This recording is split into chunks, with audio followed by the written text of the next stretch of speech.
The Los Angeles Dodgers are quietly exploring something that could completely reshape their entire infield situation, and almost nobody is talking about it yet. We're not discussing another big-name pitcher or a flashy outfield addition.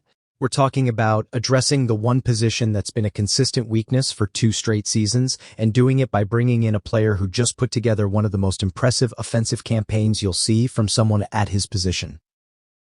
BICHETTE is on the Dodgers' radar, and when you start connecting the dots on why this makes sense, it becomes pretty clear that this isn't just idle speculation. This is a legitimate possibility that could solve multiple problems for Los Angeles while setting them up for another deep playoff run. Let's start with the obvious question. Why would the Dodgers be interested in BICHETTE when they've got Mookie Betts at shortstop and he just finished 3rd in Gold Glove voting at that position? Because the bigger question is whether keeping Mookie at shortstop long-term is actually the right move for maximizing his value over the remainder of his contract. Mookie accomplished what he set out to do last season. He proved everyone wrong who said he couldn't handle shortstop at his age. He played excellent defense, made all the routine plays, and his last play at the position was literally turning a 6-3 double play to clinch the World Series. That's about as perfect an ending as you could script. Mission accomplished, itch scratched, now what? The reality is that Mookie Betts is still owed $235 million through 2032. That's 7 more seasons of extremely expensive baseball. And while his defense at shortstop was impressive, his offense took a noticeable hit. He finished at a 104 weighted runs created plus, which means he was only 4% above league average offensively. For a player of Mookie's caliber and salary, that's concerning. Compare that to what Mookie has been throughout his career, multiple seasons with 140, 150 OPS plus figures, 30 plus home runs, 40 plus doubles, the kind of offensive production that makes you a legitimate MVP candidate year after year. That version of Mookie is a Hall of Famer, the version who plays solid defense at shortstop but hits like an above-average regular. That's a very different value proposition. So here's where BICHETTE enters the picture. What if the plan is to move Mookie back to second base or possibly even the outfield, let him focus less on the defensive preparation that shortstop requires, and get him back to being the elite offensive force he's been for most of his career? And then you fill shortstop or second base with someone like BICHETTE who can provide the consistent offensive production the Dodgers were missing from that spot all season. The numbers for BICHETTE last year were outstanding when he was healthy. He posted a 134 OPS plus, meaning he was 34% better than league average, career low strikeout rate, career high contact rates on pitches both in and out of the zone. The guy was absolutely raking before the knee injury ended his regular season in early September. And here's the thing about that injury that actually worked in his favor from a perception standpoint. He came back for the World Series clearly not at full strength, hobbling around, but still went 8 for 23 with a huge 3-run homer in Game 7. He showed he could perform on the biggest stage despite physical limitations. That matters to teams evaluating whether he can handle the pressure. The defensive concerns are real.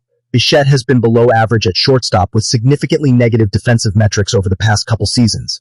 But here's what's interesting. During the World Series, Toronto moved him to second base with Andrés Giménez playing short, and BICHETTE looked perfectly comfortable there. If the position change makes him even an average defender instead of a liability, that completely changes his value proposition. For the Dodgers specifically, second base has been a revolving door of inadequate production. Their second basemen collectively hit .239 last season and ranked 24th in MLB in OPS from that position. The offense struggled in the postseason, hitting just .233 overall and .213 after the wildcard round. Yes, they hit enough clutch home runs and the rotation carried them to a title, but adding consistent offensive production from the middle infield would make this lineup significantly more dangerous. The financial side is where this gets really interesting. Projections for BICHETTE vary pretty wildly depending on who you ask. Some have him at 5 years and $130 million. Others think he could push closer to 8 years and $200 million. At the lower end of that range, he absolutely fits into the Dodgers' payroll structure while still leaving room to address the bullpen and potentially add a closer. At 27 years old, BICHETTE is entering his prime. You're not betting on what he used to be or hoping he bounces back. You're getting a player who just demonstrated he can hit at an elite level when healthy. The knee injury is obviously a concern that needs to be thoroughly evaluated medically, but if the Dodgers doctors clear him, you're talking about potentially 6 to 8 years of premium offensive production. The other factor worth considering is what this does for roster construction flexibility. If you sign BICHETTE and he plays second base with Mookie at short, You've suddenly got two positions locked down with above average to elite players. That frees you up to pursue outfield help through trades or other signings without worrying about patching holes in the middle infield.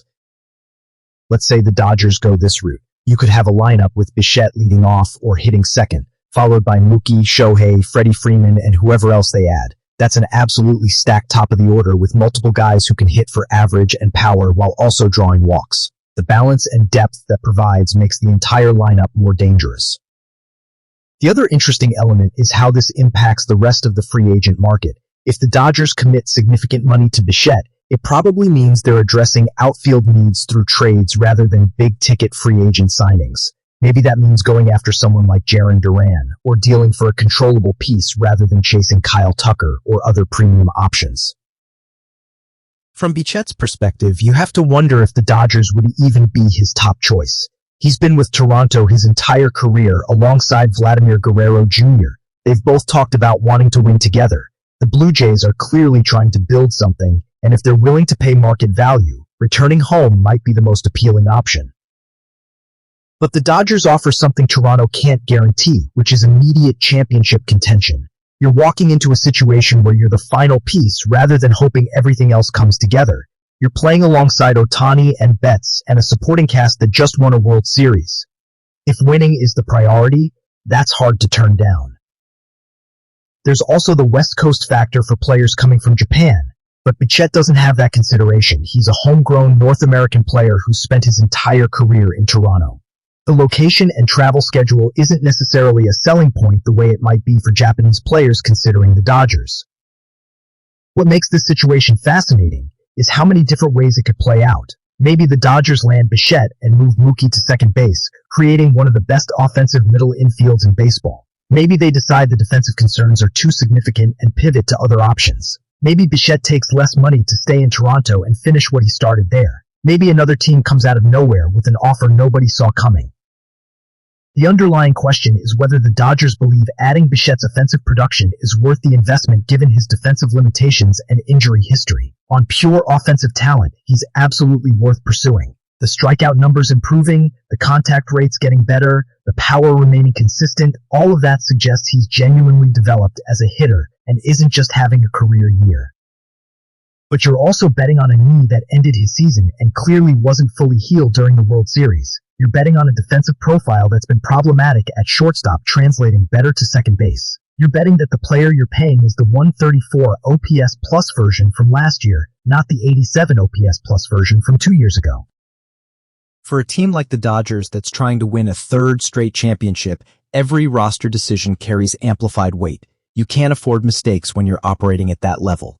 Every dollar you commit to one player is a dollar you can't spend elsewhere. Every roster spot you fill is one less opening for someone else.